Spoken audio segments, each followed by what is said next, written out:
हाँ तो दोस्तों यहाँ पे इंडिया बुल्स हाउसिंग फाइनेंस के क्वार्टरली नंबर्स आ चुके हैं, तो उसी के बारे में हम इस वीडियो में बात करेंगे और जानेंगे कि अब आपको इंडिया बुल्स हाउसिंग फाइनेंस के अंदर इन्वेस्टमेंट करना चाहिए या नहीं।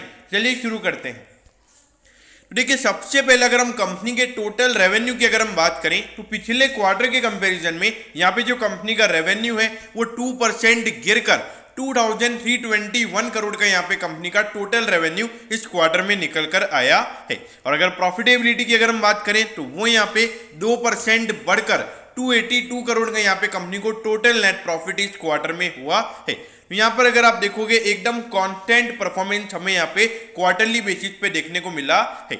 अब अगर हम रेवेन्यू की यहाँ पर अगर हम बात करें तो पिछले साल के अप्रैल से जून वाले क्वार्टर के कंपैरिजन में यहाँ पे कंपनी का रेवेन्यू 9% गिरकर 2321 करोड़ का यहाँ पे कंपनी का टोटल रेवेन्यू निकल कर आया है। और अगर प्रॉफिटेबिलिटी की अगर हम बात करें तो वो यहाँ पे 3% ईयर ऑन ईयर बेसिस पे बढ़कर 282 करोड़ का यहाँ पे कंपनी को टोटल नेट प्रॉफिट हुआ है।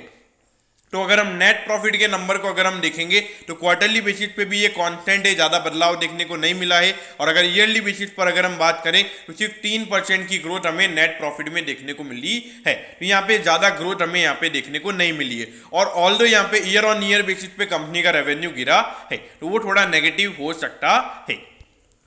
अब ये देखिए 12,268 करोड़ का इस कंपनी का मार्केट कैप है। अगर आप देखोगे इंडस्ट्री के कंपैरिजन पे आपको बहुत ही सस्ते वैल्यूएशन पे मिल रहा है। और इसका डिविडेंड यील्ड देखिए 3.39% का स्टॉक का डिविडेंड यील्ड है। तो देखिए यहाँ पर अगर देखा जाए तो यहाँ पे बहुत अच्छा डिविडेंड ये स्टॉक देता हुआ हमें नजर आ रहा है। और अगर हम प्राइस टू बुक रेशियो भी देखेंगे तो उसके जो प्राइस टू बुक है, जो मतलब 350 का इसका जो बुक वैल्यू है, उससे भी अभी कम हमें उससे भी कम वैल्यू पे ये स्टॉक अभी हमें मिल रहा है। अब देखिए आपको यहाँ पर अगर आप फाइनेंशियल चार्ट अगर हम देखें, इसका ट्रेंड अगर हम देखें तो यहाँ पे हर साल हमें कंपनी का रेवेन्यू गिरता हुआ नजर आ रहा है और प्रॉफिटेबिलिटी भी कंपनी की गिर रही है। अब ऐसा क्यों हो रहा है? क्योंकि देखिए आपको पता होगा कि इंडिया बुल्स हाउसिंग फाइनेंस में जो कॉर्पोरेट के इश्यूज हुए थे और जो कॉर्पोरेट लोन बुक इन्होंने पहले बिल्ड कर रखा था, उसकी वजह से जो यहाँ पे फ्रॉड निकल कर आए थे, तो उसकी वजह से यहाँ पर इनका मेन फोकस रिटेल लोन के ऊपर जाता हुआ नजर आ रहा है। और ये उन बैंक के साथ टाई अप कर रहे हैं जिनका मेन फोकस रिटेल लोन के ऊपर है। देखिए यस बैंक के साथ इन्होंने टाई अप कर लिया है और यस बैंक का भी अभी मेन फोकस हमें रिटेल लोन के ऊपर जाता हुआ नजर आ रहा है।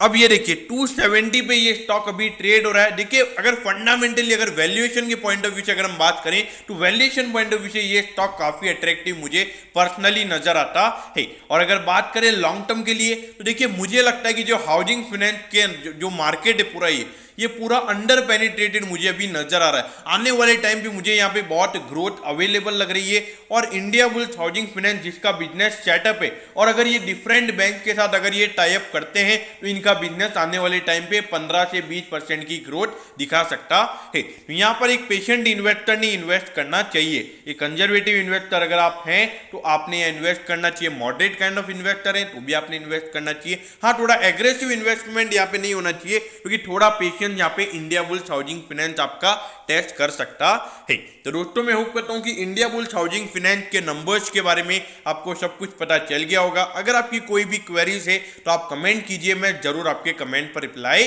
करूंगा। ओके दोस्तों, thank you, have a nice day.